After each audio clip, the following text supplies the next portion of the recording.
Simon, Simon, Andre said, don't have me stop pounding on this motherfucker's ass in a minute. this is crazy. I'm not getting this. I'm not getting this at all. I got special skills. Hope your kids die from thirst. I can see this stuff on TV, but not like this. It was January 2nd, 2017, and what started as a day of New Year's celebration took a sudden turn when a brutal attack left Marine Andrea Brown clinging to life in his own doorway. Andre's girlfriend, Helen Frazier, is in the kitchen, busy preparing a meal to celebrate the new year with her boyfriend and her family. But the couple's plans are cut short when Helen hears a strange commotion in the next room. She steps out of the kitchen to find Andre lying unresponsive on the floor, and he isn't breathing. In a panic, she calls 911, and the operator walks her through CPR to save his life. It's then that she notices something is very wrong and pulls back his jacket, revealing red flowing from a stab wound in his chest. Police arrive within minutes, and Andre is transported by ambulance to a nearby hospital. By all accounts, 55-year-old Andre Brown is well liked. He's a veteran, specifically a Marine, and he's known in his friend group as someone who goes above and beyond for people he cares about. Little did he know his trademark kindness and generosity might cost him more than he could ever imagine. Though Helen is reeling after the incident, she sits down with police to help them make sense of the vicious attack. The following footage has mostly never been seen before. They've been analyzed by a qualified team, including a licensed professional counselor and a former detective, former licensed polygraph examiner, and former hostage negotiation commander and instructor. I was thinking about what happened at your home this afternoon with Andre. What's your relationship? He's he says I'm his wife, but fiance or whatever, but Okay. How long have you guys been together? I've known him for like 10 years, but we've actually lived together since October. You said you've known her for 10 years. Was it a French that time? Were you romantic that whole time? No, it was actually it was a friendship, but like a deep friendship, but not really wise or nothing like that. Okay. And then how did it become more of a husband-wife relationship? Is it just kind of just see him here and there or something, like on the bus, when I'm going to work or something like that, and he's going to work, Helen explains that their bond became romantic in October of the previous year. They reconnected through Andre's uncle Tyrone, who was also a friend of Helen's, and sparks flew. Shortly after, Helen and Andre began living together. According to Helen, she and Andre were gearing up for a belated New Year celebration. Andre asked her to cook, and she was preparing all their favorite foods before they headed to her son's house to spend the evening with family. Somebody knocked at the door. okay. According to Helen, Andre answered the door and was greeted by a familiar face. And I heard somebody talking, and it was Milton. Milton, he's someone that he's been knowing. I've known him like about 15 years, stuff like that. But that's his, they used to live like in the wild. Milton and Andre had? Okay. Yes, ma'am. Yes. And so they were best friends. According to Helen, Milton and Andre both faced homelessness and had been in and out of the shelter system together. Last year, Andre had been able to use his veterans benefits to help secure the home he and Helen now live in. And recently, Helen says, Andre helped Milton out by letting him crash at their place for a week. Okay, this is like, oh my gosh, the last time Milton was over there, it's probably about 4 weeks ago or something like that. Yes, ma'am. Just to kind of be a friend. Yes, ma'am. He owed him some money for the state, but he told him, he gave him his word that he would give him something. Because he didn't ask, because Andre would not ask, he'd give you his heart if he can, They're friends. Yeah. But allegedly, Milton was still hard up for cash in the meantime, so he asked Andre for a small loan to tide him over until he got more money. Well, he never came back. He never paid him that. It's then, Helen says, that Milton vanished into thin air. And over time, Andre grew a bit resentful. Helen was also bothered by the situation as she said her favorite winter coat had mysteriously disappeared around the time that Milton had been there. It wasn't until the week prior to the attack on Andre that the couple heard from Milton again. Andre had suddenly spotted him at the bus stop, but Milton apparently ducked away, and the couple thought it might be to avoid paying him back. While Helen said Andre wasn't thrilled with this, he decided to let it go, at least for the time being. While police might begin to suspect that they have a cut-and-dry case about money on their hands, they have no idea the crazy twists and turns that they will soon uncover, as nothing about this case is quite as it seems. And so it was surprising that he showed up in door today. He was surprising, is that right? We know we weren't. We really weren't. Okay. Did you pick up from the conversation you were overhearing while you're busy doing the kitchen stuff? What Milton wanted, why he was there? Because he came by, he said say Happy New Year's. They were talking at first and it escalated. Okay, so he said, well, you owe me $8, okay? Okay, then he left with my girl's coat, okay? Right. And he was like, what are you talking about? And I hate to cuss, I really do. No, but that's what I want to hear it for real. Okay. And he was like, yeah, he said, so it's not even about that, but it's just the principle of it. Right. Okay? Like a trust thing. Right. And they stepped outside, they was talking, they came back in, and it like calmed down, and stuff. So I just went back to doing what I was doing, right? Where were you at because I was in the kitchen. In the kitchen? Yes, okay. I was in the kitchen and stuff. And then I heard like at the top, and I turned, and then I heard the door like slam. And I looked, and Andre was laying on his back. And I was like, Andre, and he was just laying back like this, and his eyes, nothing was moving, and his mouth was open. Yeah. And I just called. I got the phone and I called 911. I said, so what am I supposed to do? And I'm a certified nursing aide.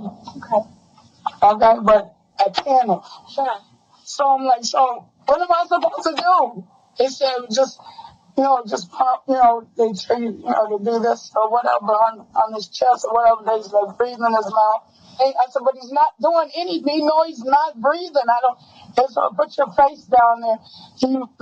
No, there's nothing coming out. Nothing. Helen was horrified to discover that Andre wasn't breathing, and he had what appeared to be a stab wound on the upper right side of his chest. But she tells police that she continued CPR until authorities arrived a few minutes later.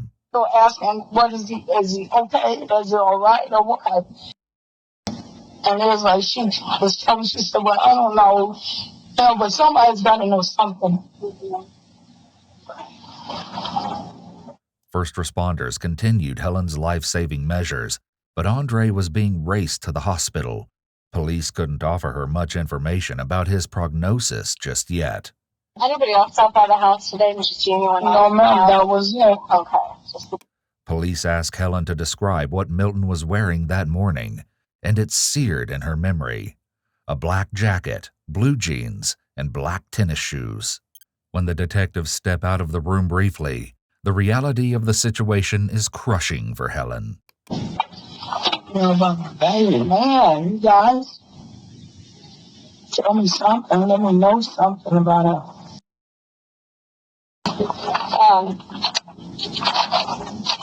Anything else you can tell us that we should know that I didn't ask you? I just said what I can tell you all, because I'm like, have you heard anything about my actor? We have. I'm sorry to tell you, Andre. No, you didn't. That's why we're taking it seriously. I'm not lying. I wouldn't lie though.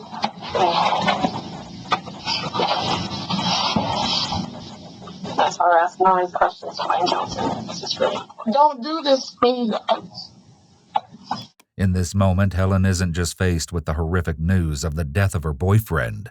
Her home is now an active crime scene, so she'll also need to scramble to find a place to stay that night. Police offer Helen a phone to reach out to loved ones, and she delivers the difficult news to family and friends. Mother, Andre died. He did it, Mother. He died. Wow. My life.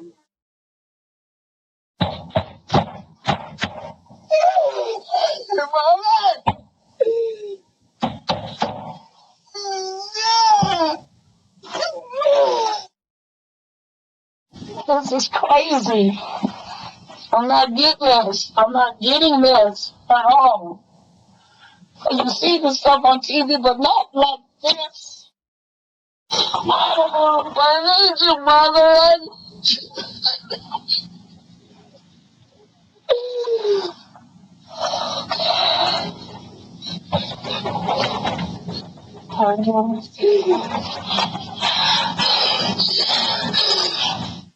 Police do their best to comfort Helen, but they know the biggest comfort they can offer is justice for Andre. So, armed with a name and a description, police launch a manhunt for Milton Leake. Helen tells detectives that a group of mutual friends who know Milton often hang out outside a nearby shelter. But the weather in Des Moines is bitterly cold that day, leaving few people to point detectives in the right direction. For now, they spread word at local shelters, bus stations, and businesses, showing Milton's photo and asking people to contact them if he's spotted. And the next day, their efforts pay off. Milton is found at a local shelter, and police jump at the opportunity to interview him. Yeah.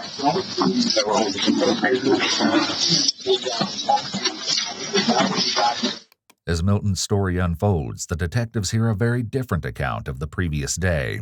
Well, I wanted to talk about what you were up to yesterday. Kind of mentioned. Nothing. Stayed in bed. Okay, kind of run through your day. Can you start maybe in the Stayed morning? in bed at the hotel, Village Inn, all day long. Except for when I went out and got me a ramen noodle, and then at 12 o'clock, my money came on my card. I went over to Casey's and got me a slice of pizza and a Dr. Pepper. How long have you been staying at the Village Inn? 5 days. 5 days. While Milton's repeated interruptions of the detective could be signs of his nerves getting to him and a red flag for possible deception, it could also simply be his baseline when interacting with police. Did you check in under your name? Yes, I did.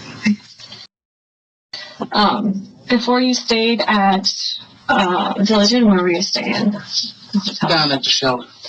Why'd you leave there? Because I got paid and I didn't want to stay there no more. Sleeping in chairs.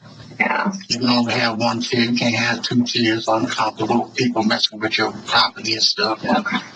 As police dig further into Milton's situation, they learn that he's no stranger to the criminal justice system. You said you've been homeless the last year. Yeah.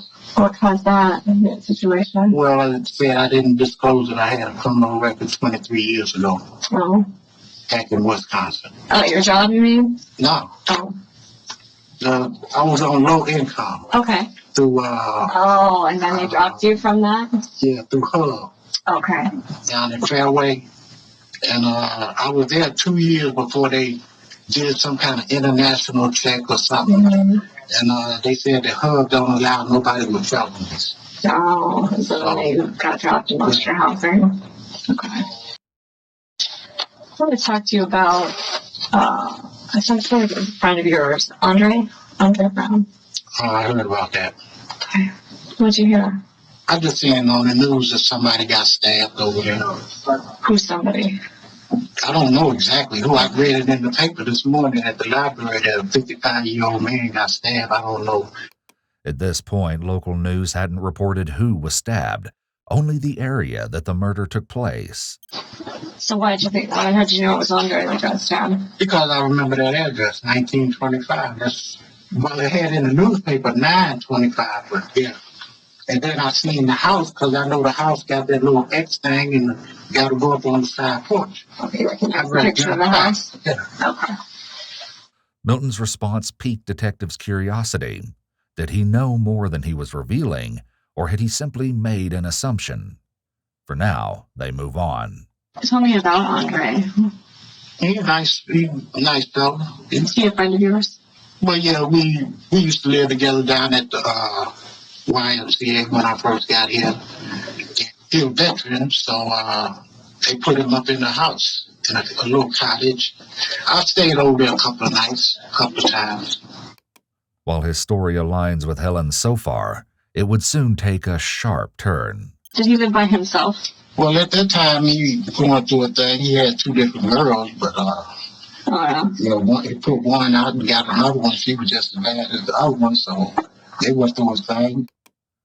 Just before Helen and Andre had become official, Milton explains that Andre had ended another relationship and asked his ex-girlfriend to move out of his home. And according to Milton, this breakup caused a bit of tension between Andre and Helen at first. Helen doesn't deny this with authorities. She even tells them that there was some early tension in her relationship when Andre's former flame needed to pick up some of her belongings. But she also says that their issues are largely in the past, and they're very happy together. They're even discussing a wedding. In Milton's interview, the first discrepancy between his and Helen's story emerges. Have you stopped by there even to say hi to Andre or anything since that time? I haven't been back there since. Okay. Have you seen him at Dartford recently, or when maybe the last time you even caught a glimpse of him? Last time I caught a glimpse of him, I think I seen him and Spooky Juice getting off of the bus going to Walmart. And they was drunk and talking crazy, so I just left them alone. According to Milton, Andre was with his uncle Tyrone, also known as Spooky Juice. Detectives would later discover that Milton is leaving out a key piece of this story. Did you guys ever lend each other money or anything like that? Would you guys ever help each other out in that way? Oh, yeah. I loaned him some money once. You loaned him some money? Yeah. Did he ever pay you back? It took a while, but he paid me back. He paid me money. Did he ever loan you money? Yeah. Okay. Yeah. Did you pay him back? Yeah. When was the last time that he loaned you money? That was a long time ago. For detectives, Milton's story seems shifty, and with an eyewitness account of his whereabouts, things aren't looking good for him. Even so, they give him an opportunity to establish an alibi. Yesterday when you were at Village Inn, do you ever check in or talk to like the people at the desk or anything? Do they know you there? I guess. Oh, yeah, they know me real good. Yeah, if you stayed there several times. Yeah. It sounds like. Did you talk to the desk person or anything yesterday? No. No. And the reason I'm asking is because I want you to be honest with me today. No, I am honest. I ain't talk to nobody. We're not quite there yet, but I think we can be. Okay. I know you had a decent relationship with Andre. Okay, and I know that you guys had some kind of interaction yesterday at some point, and that's what I want to talk to you about. No, we didn't. Okay. And it's not a coincidence that we're trying to look for you. It's not there's, obviously I'm not going to go into these things. I have some information already. Okay, I'm prepared. I kind of know what happened before I talk to the next person or the next person, and you're kind of just another piece in the puzzle, okay? Okay. All right? Uh-huh. And so I need to know what happened between you and Andre yesterday, because there was some kind of interaction, and you're the only one that can tell me that. There was no interaction between me. I promise you that. I'm just as sure as you sitting right there and I'm sitting here. I've never seen Andre yesterday. It's not true. What you mean it ain't true? And it's not true because we have people that just saw you there. Ain't nobody seen me there. Yes. Isn't it true that he loaned you just a couple bucks and you owed him a few bucks? No. No? After detectives put on the pressure and ask Milton about money, the detail he left out about the bus stop interaction surfaces. If anything, he probably said that I owe him because I stayed over there. He wants the money from that. He did? Yeah. Oh. What do you want from you? He just wanted me. I don't know what he wanted. Did he tell you what he wanted? No, he just said, "Where's my money at?" When did he tell you that? The day that I seen him getting off the bus with Spooky Juice. Okay, about a month ago. Yeah. He wanted your money from you staying there? Well, I don't know what he wanted it for. That's kind of a question anyway. Like, he felt that you owed him because he was nice enough just to let you out. When you thought he was doing it out the kindness of your heart. Well, at the time, he said I could stay over there. I don't have to pay him nothing because I did have money then. And I said, let me pay you, man. No, man, you just keep your money. Okay. And then after he let that other lady stay in there a couple times, I don't know what they talked about. But anyway, one day he came over. I seen him downtown. He said, where my money at? Mm-hmm. I'm like, wait a minute, you said I didn't have to give you nothing when I had some money. Right. Now you wanna embezzle me or something? I wouldn't understand because he was pissed off. He put it in his mind that you owed him money. Just like you just said. Okay, that makes sense to me. That's something that makes sense to me. Okay? Like he's playing a game with you, it almost sounds like. Oh, we're cool, bro. Like you don't owe me any money. And then last time you see him, he thinks you own him. And you're like, what's up? You know, it's either one or the other. For me, that would piss me off because... Well, it pissed me off. All I did was just walk away. You want somebody to be straight with you and you think he's a friend, but then all of a sudden you want something from you and you said, oh, I don't need you. It's cool or whatever. Okay. Now, I think that there might be something to that. I think that maybe he was still pissed off at you. I think that maybe when you talked to him yesterday. I didn't talk to him yesterday. You did, Milton. Call Village Inn. Okay. Call Village Inn. Well, I can call Village Inn, but if you're in your bed all day, what are they going to say? I'm not pulling motor drive. I'm not lying to you, okay? You're lying to me. No, I'm not. You lying to me? It's interesting to note that his concern is not how he's coming across, but more about the fact that he's being accused of a terrible crime. This type of reaction would be more consistent with a person who isn't guilty. I wasn't there, lady. Okay. Can you get that? No, I can't because that's not the truth. Why not? What are you telling me then? Now I'm a liar? To my face? Right now you are. Where to have you identified? Who? You are identified as being at the house yesterday. What were you wearing yesterday? Do you remember? What I got on now. Same exact stuff? Yes. Okay, same shoes, everything? Yep. At this point, Milton's clothes are key for investigators. And today, as seen here before his interview started, Milton arrived wearing a dark coat, just as Helen had described. They were talking to President and escalated. Okay, so he said, well, you owe me $8, okay? Okay, then he left with my girl's coat, okay? To keep Milton talking, detectives switch up their approach. Instead of confrontational questions and statements, they try questions that hint his actions may be justified. What was his frame of mind? I don't know. What was he coming at you aggressive? Did he think you owed him money still? Was he pissed off about that? That's relevant to me. That was something that I can work with. I'm not going to tell you something I don't know. You think that we just magically pulled your name out of a hat? I don't know. I don't think so, but you probably got my fingerprints or somewhere over there, or like she said, somebody said that I was there, but didn't nobody see me there. Not physically. Mister, come on, man. I mean, no, you come on. We're not going to come in here and just throw this stuff around if we don't have proof of it. You got my fingerprints from a long time ago. We have proof.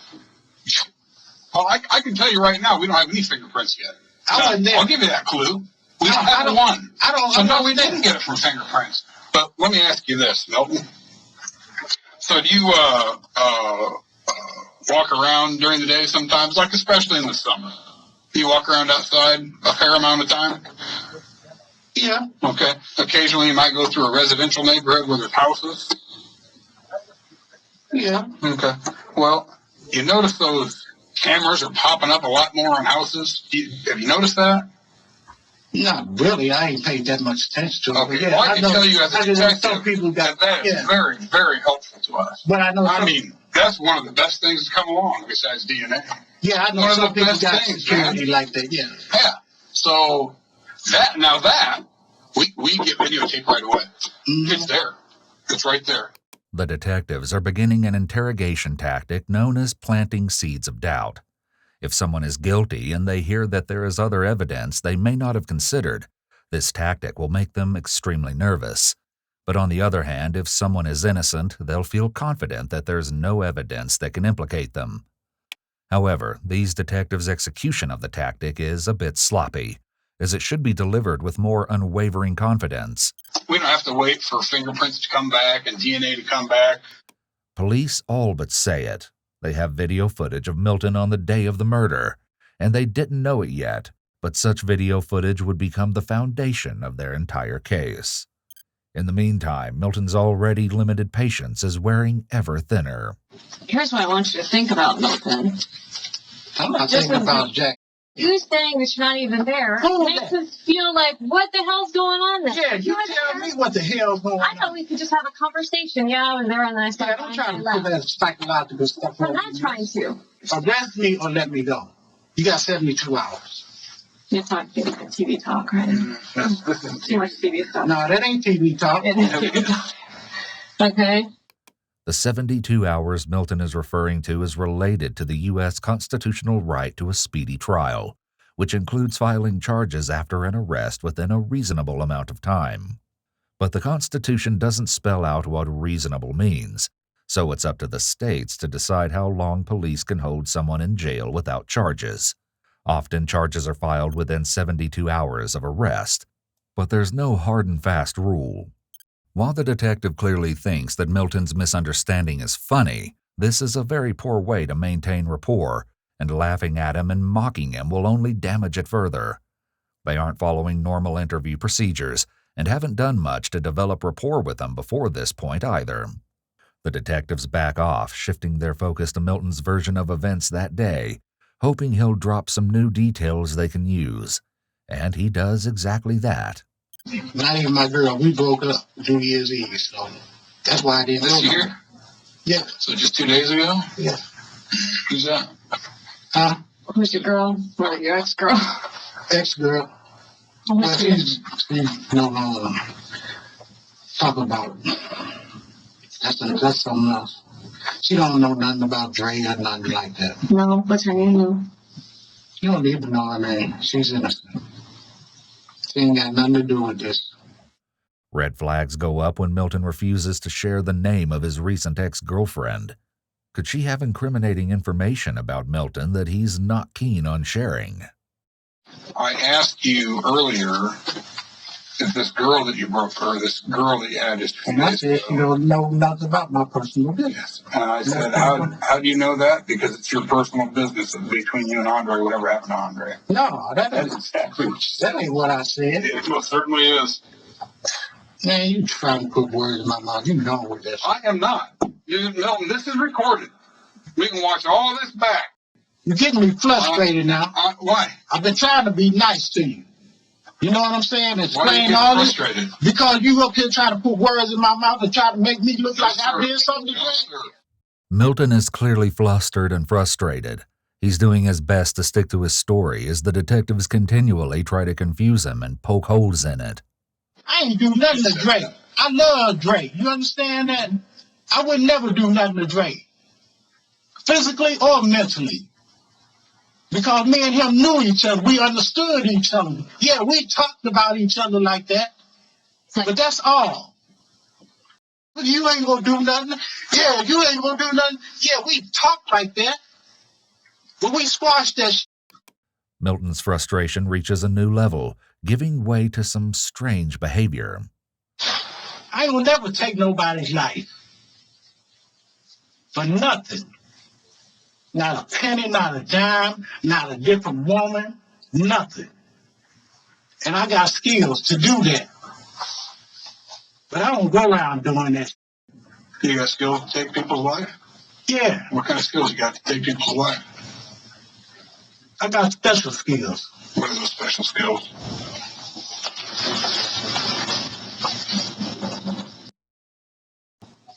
I know it only takes 60 pounds of pressure to break a bone.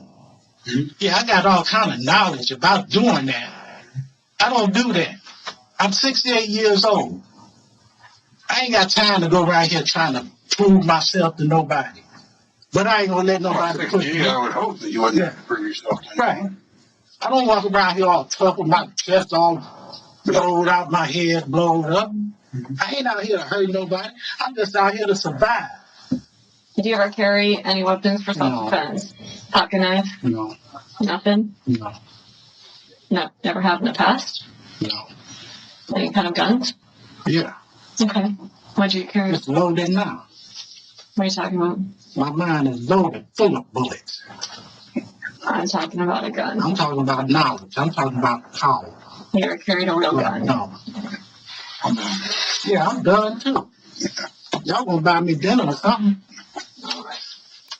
Milton's unusual comments don't do him any favors with police, and neither do his comments when they leave the room. Boy, may you rest in peace, Andre.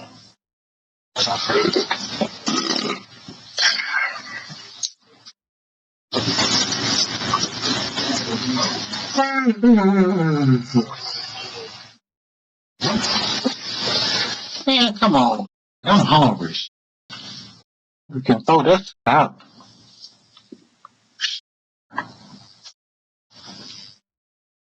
Man, come on with this dummy.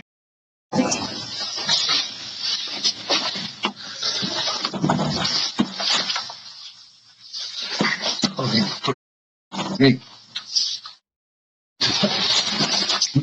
do something. Quit talking to me.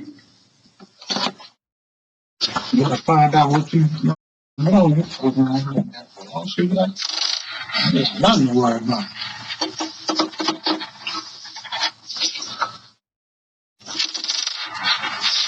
We got I ain't do about thing. Y'all working yourself up to nothing.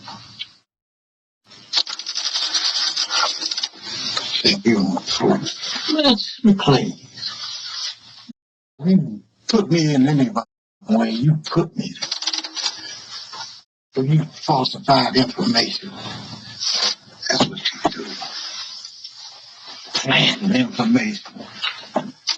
You know, you can't plant. You don't think y'all gonna build a case on this? Y'all just trying to solve it on the side. You say y'all ain't solving it with me. I ain't the one. I don't mind. Don't try to put me somewhere where I wasn't even at. Something like, yeah, I knew you were there. Please. You don't know Jack. You can't prove nothing.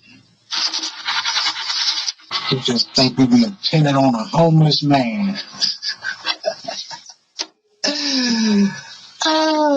You crazy. $25 million lawsuit. Nah, $125 million. I'm gonna sue that out you.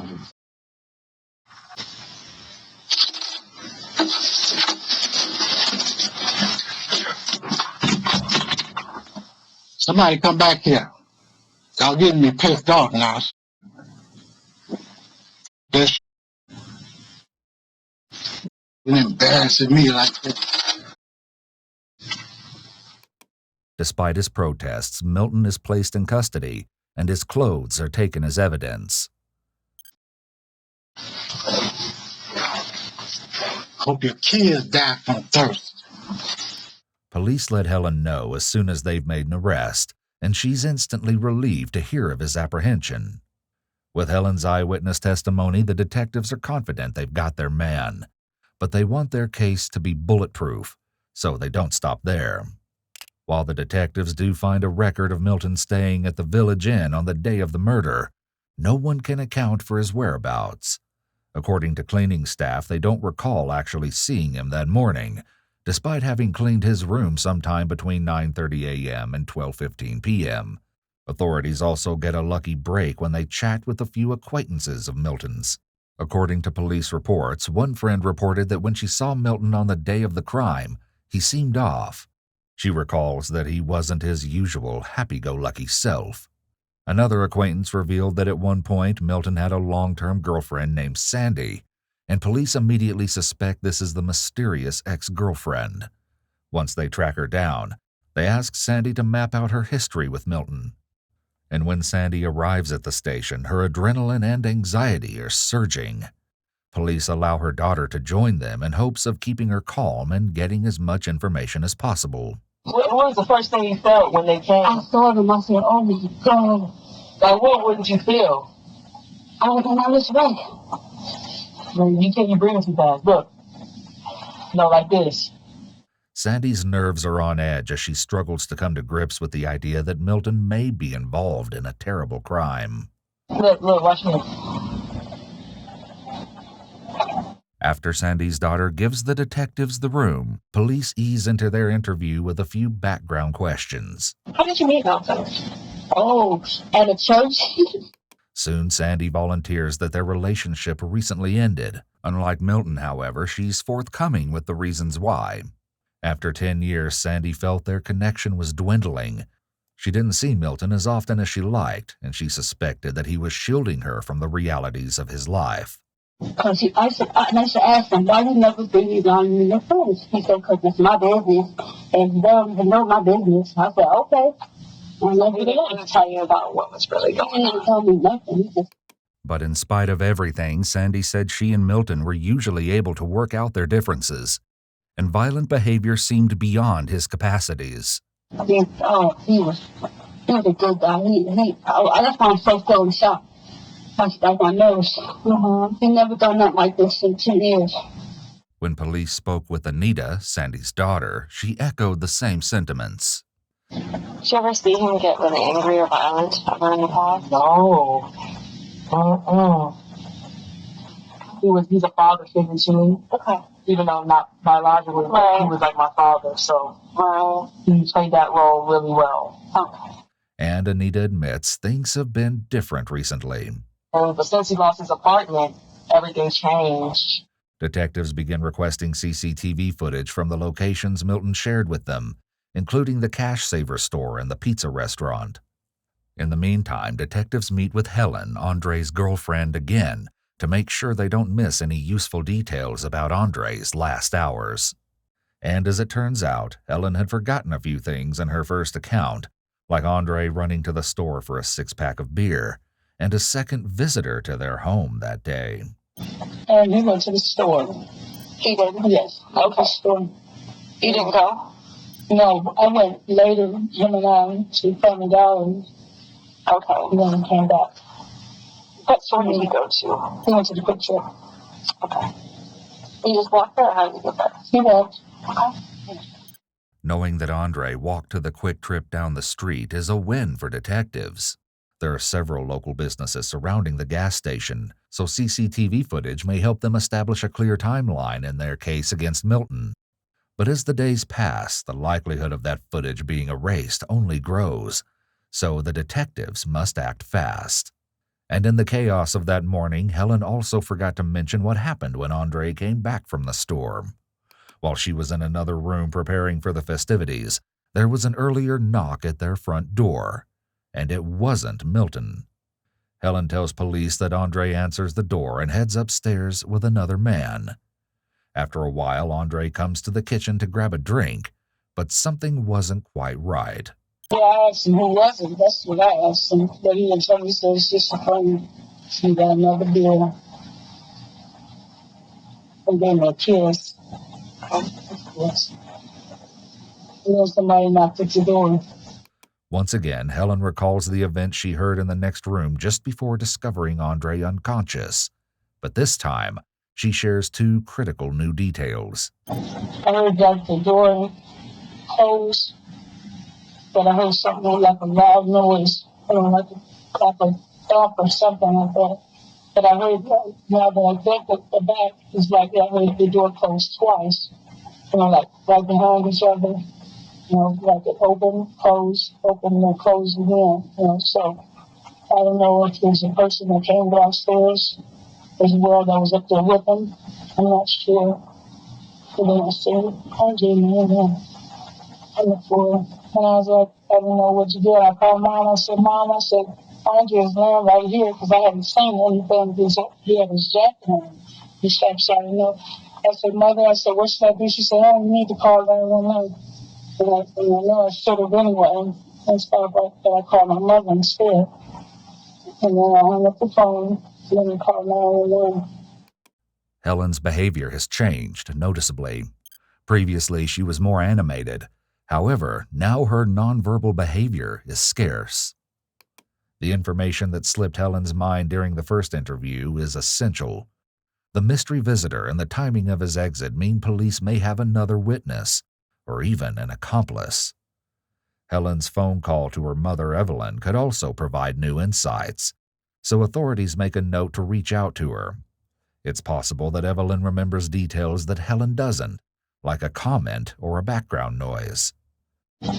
So these things have changed since we last spoke. Yes. Okay. Why didn't you tell us about this person? Because I wasn't thinking at the time. While Helen's omissions seem odd at first glance, her trouble recalling details may be in part due to the trauma she experienced. It's also possible that the event briefly slipped her mind, as she was likely focused on Andre's prognosis during the last interview. As detectives continue building their case, they request cell phone records for the 3 phones kept in the house: Andre's, Helen's, and another phone belonging to Andre's niece. Authorities also turn to DNA in hopes of sealing Milton's fate. At this point, several kitchen knives found at the scene are undergoing processing at a lab. Perhaps one of them could be the murder weapon. When reviewing crime scene photos, detectives note a strange lack of blood in the home. Except for a few spots here and there isn't much to be found. Considering how much blood was on Andre's clothes, authorities find this detail surprising. Helen willingly provides detectives with a DNA sample to help rule her out. DNA is also collected from Andre's body, and samples are obtained from Milton as he awaits his fate in jail. Police know Helen spoke to her mother, Evelyn, briefly before calling 911, but they've been unable to reach her. Would your mom answer your phone if you called her right now? Yes. Would she be willing to talk to Detective Garcia? Yes, she will. Once Evelyn is on the phone, however, her story leaves authorities more puzzled than ever. We wanted to talk to you because you were on the phone with your daughter, Helen, around the time that this happened. Isn't that true? Yes, ma'am. Okay. I would like you to tell me in your own words your recollection of what you overheard or what was going on, or what Helen was telling you about what was going on. Okay, so I'm trying to regroup back then, yeah. Something was going on. I think it seemed like it's from my observation in the background, I think Helen was cooking or something. And it seemed like someone came to the house or something. I can't really get it together, but I think somebody had came by there or something. Before you hung up on your conversation, did she tell you that Andre was hurt at all? Did she mention anything like that? That he was hurt something. She said something. Oh my God, something. She said something was going on. And so, and then I told her to call 911. Yes, ma'am. It seems odd that Helen wouldn't have provided any details to her mother. Even if Helen didn't yet see Andre's blood-soaked clothes, she saw him lying in the doorway, not breathing or moving. The detectives aren't sure why Evelyn's answers are so vague. Perhaps she can't remember, or she doesn't understand the questions. Or maybe she's intentionally leaving out information. Well, you wouldn't tell her to call 911 unless you knew something serious. So what did she actually tell you? Not just something. What did she tell you? As far as like when she got hurt or something like that, or something happened. So she didn't tell you anything was wrong other than he might be hurt? That's all most you knew? Not that he just maybe stubbed his toe or anything? It could have been. I mean, how did you know it was serious enough to call 911? I'm confused. That he might be hurt, or something was wrong. And I think she said she heard a bump or something like that. Or heard a bump or something like that. Like a pump or something. And so anyways, the person, whoever the person he was involved with, they must have ran or whatever. I don't know now. And you're her confidant, you're her best friend, as she calls it, so you would know she would be the one to tell you what happened that day. And that's why I'm calling you, but I feel like I'm not getting any kind of detail. Detectives go in circles with Evelyn for several more minutes before calling it quits. Even though their conversation with Evelyn doesn't reveal any new information directly, they have a strange feeling about the way questions were answered. Evelyn's cluster of behaviors seemingly point toward deception. She frequently uses filler words in her responses like as well as unsure language like I don't know and I think. Whoever the person he was involved with, they must have ran or whatever. I don't know now. I think Helen was cooking or something. But I think somebody had came by there or something. She also seems to stall as she answers, perhaps buying time to think of what to say next. Sensing something is amiss, authorities walk Helen back through the day of Andre's death in case any new information surfaces. And as they've come to expect, there are indeed more details to be found. When you heard the knock on the door the second time, Yes. did you hear a voice at that time? Yes, I did. Whose voice was it? It sounded like Milton to me. Did you ever see Milton with your own eyes? No, I did not. No, I did not. How are you able to provide a description of his clothing the first time I talked to you? That's because I saw a coat. I didn't see his face or nothing, but I saw his coat and stuff because it was right by the door.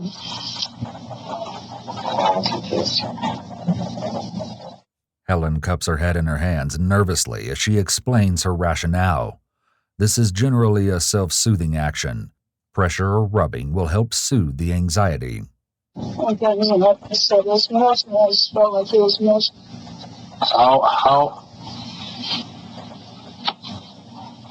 How sure? I really didn't see. How sure are you that was Roman's voice? 50-50? Yeah, something, yes. 50-50, 75-25, 100%? 50, sound like him. Sound like him. Yes. And the coat looked like the coat that you'd seen him in previously? Yes. Helen's response here is increasingly unclear. Instead of providing firm yes or no responses, she seems to agree with whatever answer the detective offers. By now, authorities know that something important is missing from Helen's story. But what they can't know is that this is just the beginning of a truly bizarre and complicated story. You're leaving a lot of stuff out. Okay? You make a lot of assumptions. There are holes all over that story. All over it. We need to stop. We need to hit the reset button. We need to start over. Who's this guy upstairs? I'm not sure. Is there really a person upstairs? Yes, sir. It was. Really? Yes, it was. Yes, sir. Yes, it was. Well, Because you heard a door shut, then a door shut. Yes, I mean, back to back. Yes, I did. Okay. So he was there. This guy saw it. Helen's hands are often not visible as she's using the table as a barrier between herself and the detectives. Using a barrier such as the table allows an individual to keep distance between themselves and the investigators, regardless of actual physical distance. Right? I'm not sure. Because what you're telling us, I don't believe it for a second. Maybe parts of it, but not very much of it. What happened?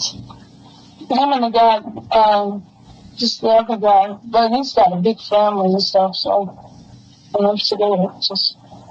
You need to be honest. This is your life. This is your life, and it's not looking good for you right now. You're looking guilty of something right now. I'm telling you, that's how it looks. That's how it's looking right now. And I did something to him. But here's the deal, Helen. What else are we supposed to think when you're giving us the story that doesn't even make sense? We're trying to give you the heads up. What do you think a jury's going to think? There's blood in the kitchen. He hits the floor. You're in the kitchen. Yes. Where do we think that blood came from? Must be from you. Well, they didn't do anything to me. Okay. Tell us the truth. I'm telling you. Truth will set you free. Tell us the truth. I'm telling you, I did not do anything to him. Who is this person you're worried about? Who are you protecting? You've got to be honest, Helen. This is your life. This is very important. Don't you think it's important that the right person gets charged for this? Yes, Do you think that's important? yes, I do. You're not acting like it's important right now. So you need to do something to prove that that's important to you. Helen sits back in her chair as the detective brings up a jury trial. She physically distances herself from the idea that she might face one if she keeps changing her story. After a long pause, Helen finally admits that the man upstairs wasn't a mystery after all, despite her previous story. Yes, Kenny. But they have such a big family and stuff. So what's going to happen? We're not even close. What about? Tell me about Kenny. Who is he? Yeah, big family's just vicious. This is a safe place to tell this story. Helen fears for her safety as she opens up about the second visitor at her home. She claims Kenny's family allegedly has ties in local crime. Was Kenny still there? Did Kenny kill Andre?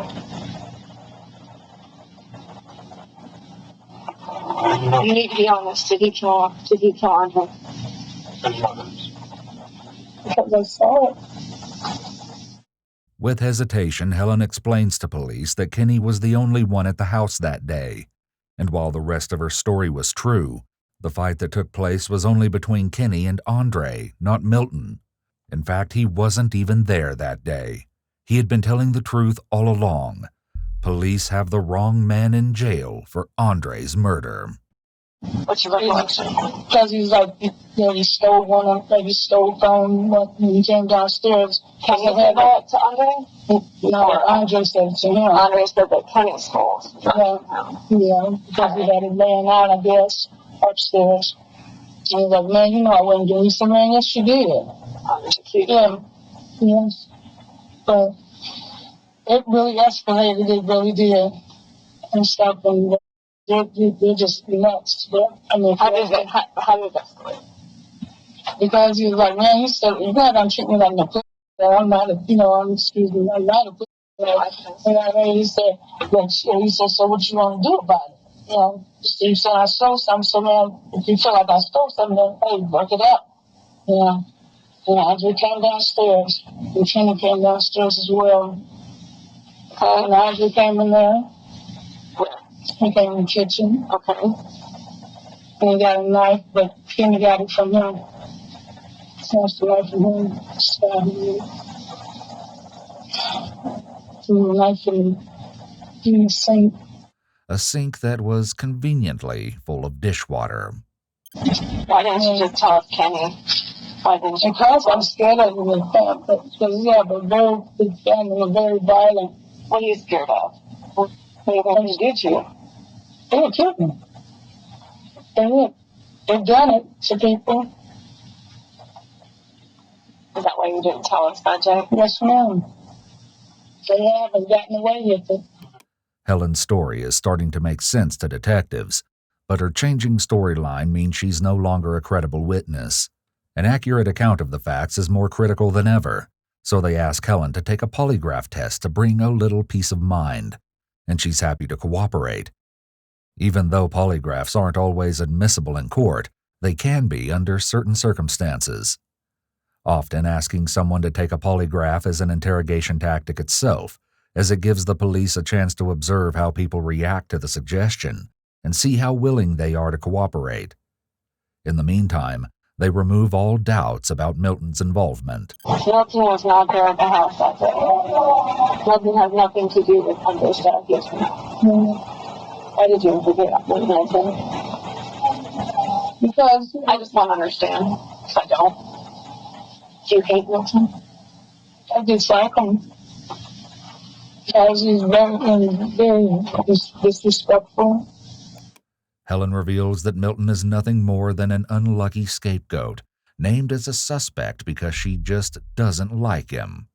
Or at least that's the reason she'll admit to right now. If you had been honest in the beginning, we'd have a much stronger case, but now your credibility is. We got to get Milton out of jail. Yeah. To help them narrow down their new search, authorities ask Helen to review a lineup and point Kenny out to them. But when it comes time to confirm Kenny's identity, Helen's apprehension causes her to waver.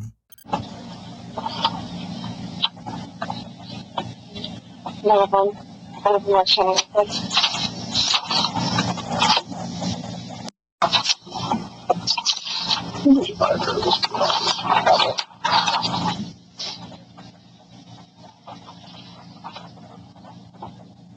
You already identified him by name. I'm sensing some reluctance right now for you to identify something by photo. Am I accurate on that? Those two photo lineups that you were shown, did you see them?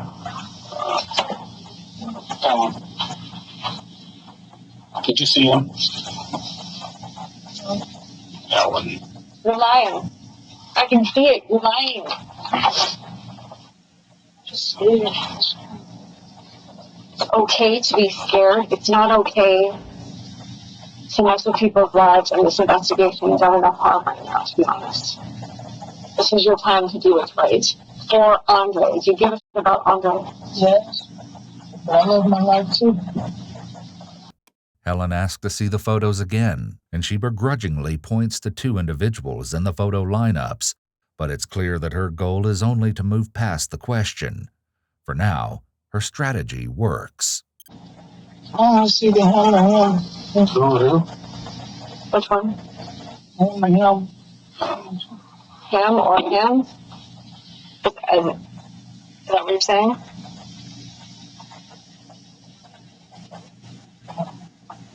Yes.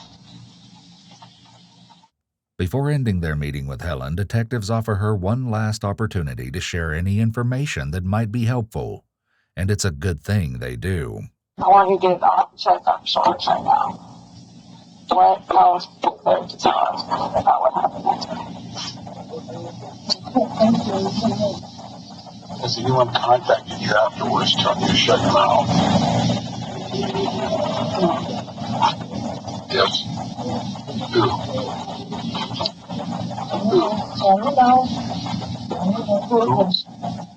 It's interesting to note how she's rocking back and forth now. A lot of people do this when they're anxious, and Helen has to know she's not looking good at this point. She's also hiding quite a bit behind the table. Did they come to the house? What'd you see them at? At the store, and they just let me just look like in my pocket. And the note and how they got in my pocket when I was at the store. I mean, those pickpocketers. What'd the note say? It's like, if you want to live, you won't talk. Just so I know. Just get right up. Armed with plenty of new information, detectives let Helen go and get started tracking down their new suspect. The same day, authorities work to get Milton released from jail, and the detectives ask him to stop by one last time. After police promise him exoneration, they chat for a few minutes about Andre and Helen. In alignment with what Helen shared with police previously, Milton explains that Tyrone, also called Spooky Juice, reconnected her with Andre, but Tyrone and Helen had an unusual history. She used to live with Spooky Juice until she set his apartment on fire. That's how he became homeless. Were they dating? They were just friends. Oh, okay. Well, he had some kind of fantasy about it. Whatever. Each their own, right? Yeah. While Milton never specifies if the alleged fire was intentional or accidental, the circumstances certainly seem odd to detectives. Milton, who spent 17 days in jail, was fully exonerated. A few days later, Helen arrives at the department for her polygraph examination, and according to the police officer who conducted it, she apparently failed remarkably. Polygraphs are generally not admissible in court because their accuracy can't be guaranteed, but in combination with Helen's history of ever-changing stories, her indication of deception is noteworthy to detectives. When Helen is confronted with the results, her story changes yet again, and it's soon that this entire case is flipped on its head. Though the polygraph can rarely be used in court, it really is a psychological sledgehammer in interrogations when the examiner tells someone they're deceptive. Different states do it differently, but usually the examiner will tell the person they passed or failed. The initial reaction from the person is huge. If you call an innocent person deceptive, they'll come unglued. If they sit quietly, this helps confirm the charts. Be honest.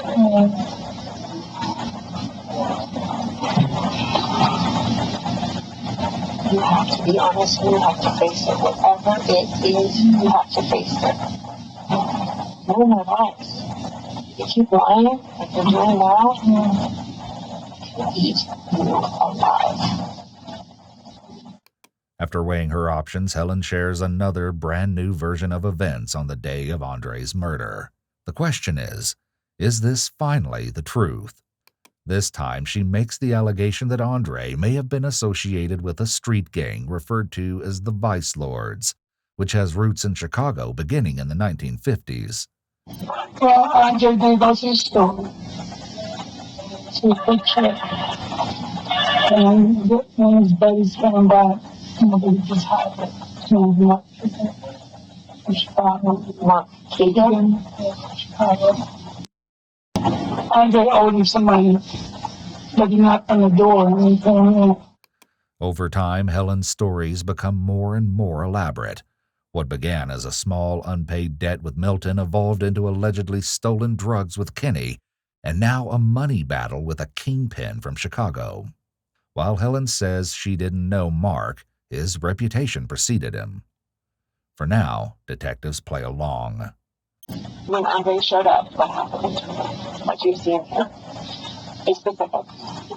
As part of the Reed technique, detectives don't often allow the suspect to get entrenched in their lies, and often interrupt them so they don't get too comfortable repeating them. Here, however, it seems like detectives are playing along with her and letting her put the final nail in her coffin, so to speak. Every story she tells will be played to the jury someday, and if she changes her story again in court, the prosecutor will have to ask her, which story do you want the jury to believe? Yeah, so what's something like, what's something like,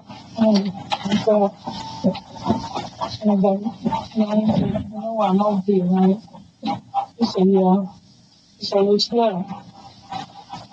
And like, he said, I didn't have, all of it and stuff. He said, what you mean? He said, I said, he said, what will happen and things, when I trusted you and things. Because I went upstairs and got whatever he had and stuff. You went upstairs to get money. Yeah, the stuff, the rest of the stuff. Okay. Yeah. Okay. And then I guess we got whatever he had as far as the money, which was only like $50.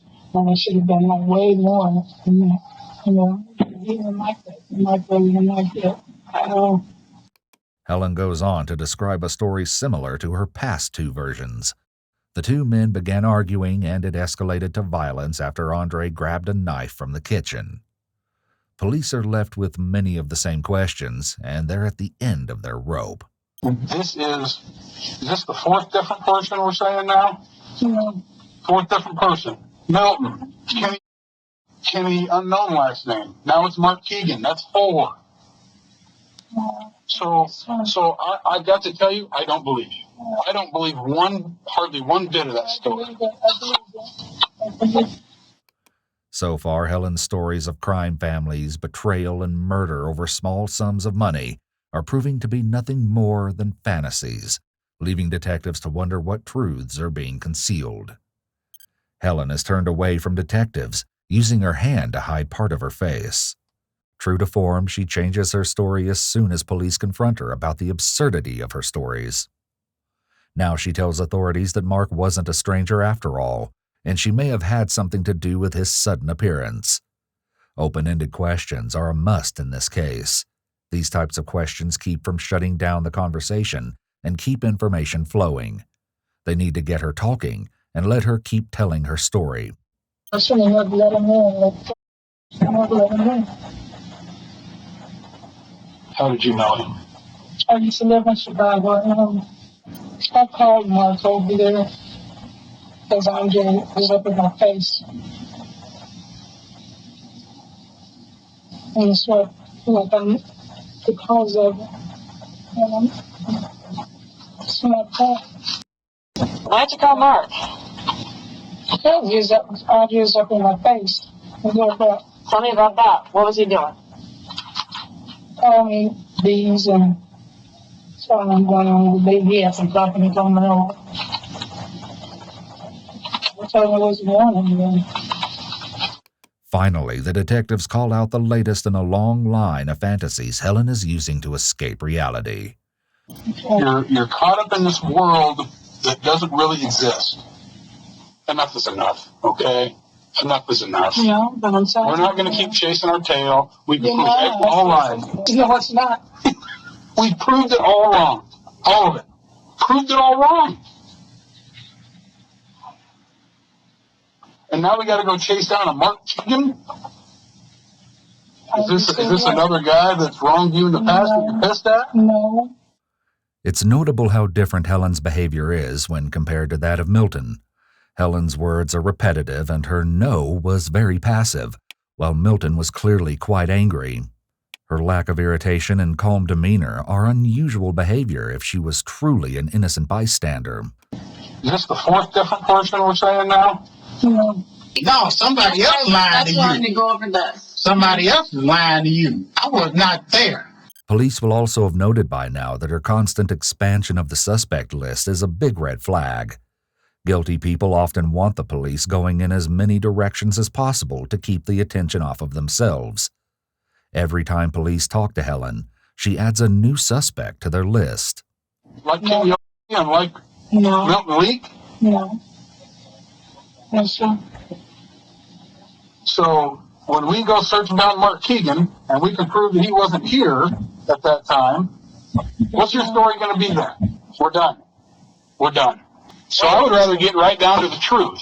Authorities now know there was a fight between Andre and Helen that morning, but they don't know why, at least not yet. And when they find out, it's even more bizarre than they could have ever expected. Why were you pissed at him? I wasn't pissed at him. No? Because, doing the drugs, yes, I was upset. Okay, that's also a lie. That's also a lie. No, it's He was not doing drugs. Yes, he was. No, he was not. Yes, he was. Or either that or he was... We got the test back, Helen. No drugs. Nothing. Alcohol in the system, that's it. Helen forgot to consider that police would likely run a toxicology screen due to the nature of Andre's death, and the results highlight what police already suspected, that Helen's latest story is just another elaborate lie. You haven't been completely honest about how volatile your guys' relationship is. We've looked in the past. We've talked to neighbors. It happens a hell of a lot more than when we go out there. Was this a relationship of convenience? You had your place to stay. Andre wasn't so bad when he wasn't drinking. Is that what this was? Yes. That's why you stayed there with him? Yeah, Okay. Ellen, you took a knife from that drawer or on that counter and you stabbed him. No, I didn't. You did stab him. No, I did not. You did. And you know how I know that? Because every single story you've told us is a lie. The only person you haven't told us it was is you. And you were the only one there with him. No. Police also find fault with Helen's claims that Andre grabbed a knife from the kitchen. When Andre passed away at the hospital, his property was collected and sent to the police lab for processing. Police found that a kitchen knife had still been in Andre's pocket when he arrived at the hospital, a knife that wasn't the murder weapon. Carrying an open-blade kitchen knife in any pocket is dangerous, a risk Andre may have been willing to take if he felt he might need it for self-defense. I already had a knife on. I didn't have to go get a knife. Did I?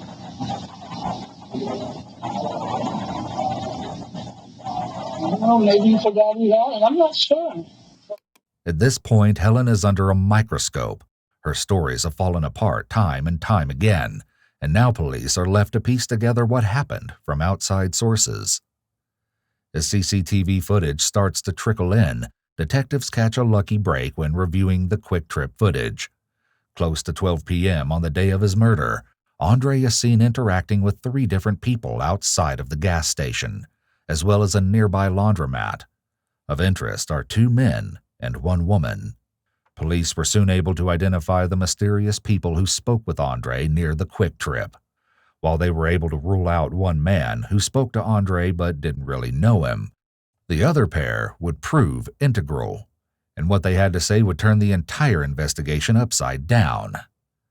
This is Riley Farrell.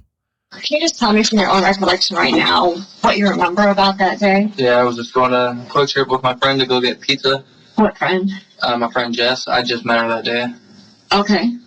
But we walked from a buddy's house, and then the guy kept trying to talk to this girl, and this girl didn't know who he was. What? Just Jess, you mean? Yeah, and we were just walking in the same direction, and he was saying he might have to go kick somebody out of his house or something like that. And I was like, "What? Do you need any help or anything?" He's like, "No." Did he say anything more about that? A girl. The woman Andre wanted to kick out was Helen.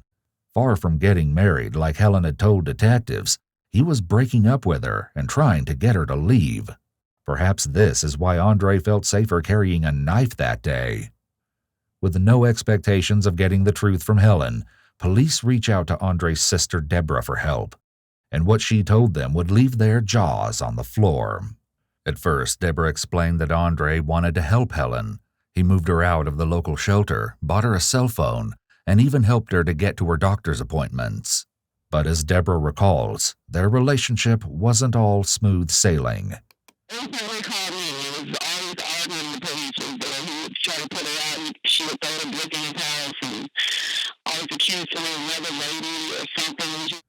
It seems like the police calls to Andre's home were in fact related to Helen. According to Deborah, Andre was through with Helen, but he had to follow formal eviction procedures to get her out of the house. Perhaps that was part of his plan the day that he died. And Deborah wasn't shy about her reservations. She knew right away that something wasn't right with Helen after she explained the circumstances of her brother's murder. Deborah's skepticism of Helen wasn't at all unfounded. Andre allegedly told her that Helen had been making threats lately, as recently as a week before he died. Yeah, she said she's gonna kill you. If this is true, that means Helen may have actually planned Andre's murder after all. With all of this new information in mind, it's time to confront Helen about her never-ending web of lies. How long did you talk to your mom before you called 911? I talked to her probably about a minute. How long was that phone call? 11 minutes. So what's going on here, Helen? I don't remember. And I'm telling you, there's a lot more we haven't got to yet. What were you doing during that time? Were you cleaning up? No. Cleaning up what? Evidence? I don't know. No. There's a soft upward inflection with her no, almost as if she's asking a question. It's clear she's unsure. The stab wound to Andre's upper right chest area punctured both his lung and his aorta. Andre laid bleeding to death on his floor while Helen talked with her mother on the phone for a full 11 minutes. Now that it's looking like Helen is the actual culprit behind Andre's death, detectives dive into her background. After speaking with one of Helen's aunts, police learn that she's been exhibiting strange behavior lately. Her family noticed that Helen began showing up to church recently and voicing in the prayer line that she wanted the detectives to leave her alone. But the most startling discovery comes from Edward, Helen's brother. He alleged that not only was Helen talking to her mom after Andre was stabbed, but during his stabbing. This leaves detectives with only one place to turn, to Evelyn herself. Police believe she holds the key to unraveling Helen's lies, and they soon learn that they're right. At first, Evelyn tells police she can't recall when or how she learned Andre was stabbed, but after police show her a photo of Andre, her guilt becomes too much to bear. She admits that Helen told her about the stabbing during their phone call, and even describing exactly what happened. Evelyn heard Andre's voice in the background of the call. She says that she then heard Helen's voice become angry before an eerie silence fell over the line. Soon Helen began yelling at Andre to get up. She then said that Andre was turning red, indicating that he was bleeding significantly. At this point, Evelyn said she told Helen to call 911. Now that it's time to bring in Helen to answer for Andre's death, she's gone missing. Detectives struggle to contact her, and it seems she's dodging the police. But the detectives cook up a strategy to contact her. Helen is on parole, so detectives coordinate with Helen's parole officer to catch her by surprise. During this final round of interrogation, now that all of her lies have been exposed, Helen's demeanor changes significantly. Instead of her usual submissive posture and sheepish responses, Helen sits tall, arms folded defiantly across her chest. What still isn't completely clear is why exactly Helen killed Andre, and when she finally does give an explanation, it's shocking, to say the least. It's Mark Keegan. He doesn't exist. We've been to Chicago. We've done our work. Anybody with the description that you gave us does not exist. That's right. Helen's supposed admirer doesn't even exist. Your mother doesn't strike me. She strikes me as a religious woman. She strikes me as an honest woman. Yes. Would you agree with that? Yes. And speaking to her, she obviously told us some things about the conversation that you had with her that day. Mm-hmm. And after she had that conversation with you, she passed that along to everyone else. And that's why we talked to all these other people here. Okay? Mm-hmm. Because she didn't frankly know what to do with that information when you told her. Mm-hmm. Because she sent a text message to people. Mm-hmm. And she told people, frankly, that you had stabbed Andre. You told her that. Your mom's not a liar. She has to do the right thing, and she did. I told us the truth. One of these texts asked family members to pray for Helen because she'd stabbed Andre. The day after the murder, once Milton had been arrested, Evelyn fired off more texts to her family, retracting her previous announcement about Helen. Instead, she said that it was a misunderstanding and that she'd jumped to conclusions. Helen seems to demonstrate the freeze response here. She remains markedly still this entire time. She likely knows that she's caught up here and is resigned to that fact. And we also talked to people that talked to Andre that day. He went to the Quick Trip, as you know. We know that. He went to go get some beer and such that day. Well, he actually happened to run into a couple of people that day. And they both said, independently of one another, that Andre mentioned he was fighting with you that day, arguing, having a hard time with you that day. And he actually told this guy, who he's just met that day, he was going to kick you out. What was going on between you and Andre that day? I don't know. I blocked it out. I don't remember anything. You really got nothing to say? You out of stories? Out of people to blame? That your mom taught you better? Talk to the county attorney. Okay, you're going to get charged with murder first. I need you to stand up. I'm going to pat you down. You don't have anything sharp on you, nothing else or anything. By the time Helen saw her day in court, her memory dramatically improved. She now claimed self-defense. Despite Andre's lack of physical violence that day, she argued that the way he walked into the kitchen was ominous enough to justify her action. But just like the detectives, the court found that Helen lacked any credibility. Helen was convicted of murder in the second degree, as well as 2 counts of malicious prosecution. She was sentenced to 52 years in prison.